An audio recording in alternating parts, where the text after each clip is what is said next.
علیہ رسول اللہ صلی اللہ علیہ وآلہ وسلم، تمام نوجوانوں، میرے بھائیوں اور بہنوں، السلام علیکم ورحمۃ اللہ۔ جو پیغام ہم لے کے تمام کالجز اور یونیورسٹیز میں چلے تھے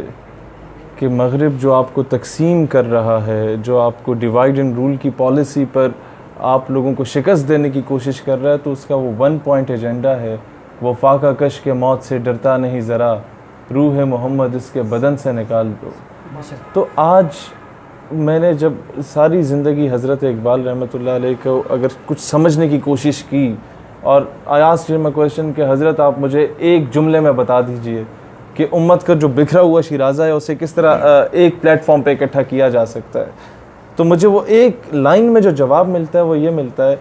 کہ the power that can blow the dead body of Ummah is Islam and all that Islam lies in عشق رسول علیہ الصلوۃ والسلام، کہ وہ قوت جو مسلمانوں کے مردہ ضمیر کو جھنجھوڑ کے زندہ کر سکتی ہے، اس قوت کا نام اسلام ہے، اور سارے کا سارا اسلام اگر کچھ ہے تو فقط عشق رسول علیہ الصلوۃ والسلام ہے۔ ہم سے ابھی آپ بہتر جانتے ہیں کہ ہمارے پاس تمام پولیٹیکل اور ریلیجیس آرگنائزیشنز کی جو یوتھ ونگز ہیں ان کی لیڈرشپ کا الائنس ہے۔ اب اکثر لوگ پوچھتے ہیں کہ آپ لوگوں کا جھکاؤ بابا جی کی طرف کیوں ہے؟ میں تو ان کی موجودگی میں بھی یہی جواب دوں گا کہ اگر کل بلاول ناموس رسالت کے لیے آ جائے تو ہم اس کے ساتھ ہو جائیں، کیوں نہیں آتے؟ آپ ذاتی مفادات کے لیے نکل سکتے ہیں تو حضور کی عزت و ناموس کے لیے نہیں نکل سکتے۔ تو the one who stands for ناموس رسالت، the one who take any sort of initiative for ختم نبوت صلی اللہ علیہ وآلہ وسلم، تو یہ جو یہاں پر کوئی چیز موجود ہے وہ مجبور کر دیتی ہے آپ کو اس کے پیچھے اللہ اکبر کہنے پر۔ تو آج میری تمام نوجوانوں سے درخواست ہے کہ جس طریقے سے آپ لوگ مدارس اور مساجد میں کام چل رہا ہے دین کا، ہمارے اس قوم کو اس غلامی سے کے شکنجے سے نکالنے کا، آج اتنی ہی بلکہ اس سے زیادہ ضرورت ہے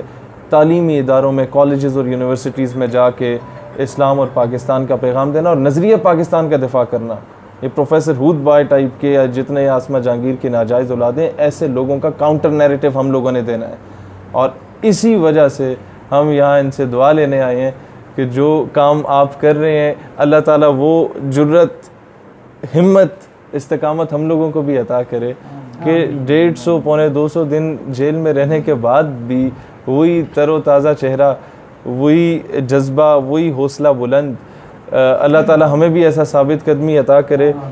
کہ اس حالت میں بھی اگر انہیں یہ کہیں کہ یہ معذور ہیں تو معذور یہ نہیں، ہماری سوچ معذور ہوگی۔ اللہ تعالیٰ نے ان سے جو کام لیا ہے کہ ایک بہت سمپل سی بات ہے کہ آپ ان کے حق پہ ہونا یا حق پہ نہ ہونے کو اگر آپ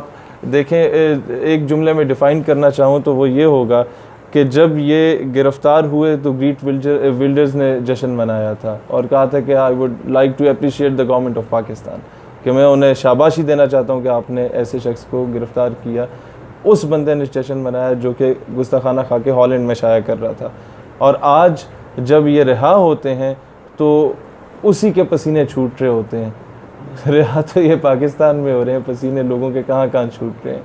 تو ہم ہر اس شخص کے دست و بازو بنیں گے جو قادیانیت کے خلاف اور ختم نبوت صلی اللہ علیہ وسلم کے حق میں کھڑے ہوں گے، اور مجھے تو فخر ہے کہ ہم ایک ہی قوم، خطے، قبیلے، ایک ہی علاقے سے تعلق رکھتے ہیں، اور بابا جی سے بھی کہیں گے کہ آپ ہمارے لیے دعا کریں، اور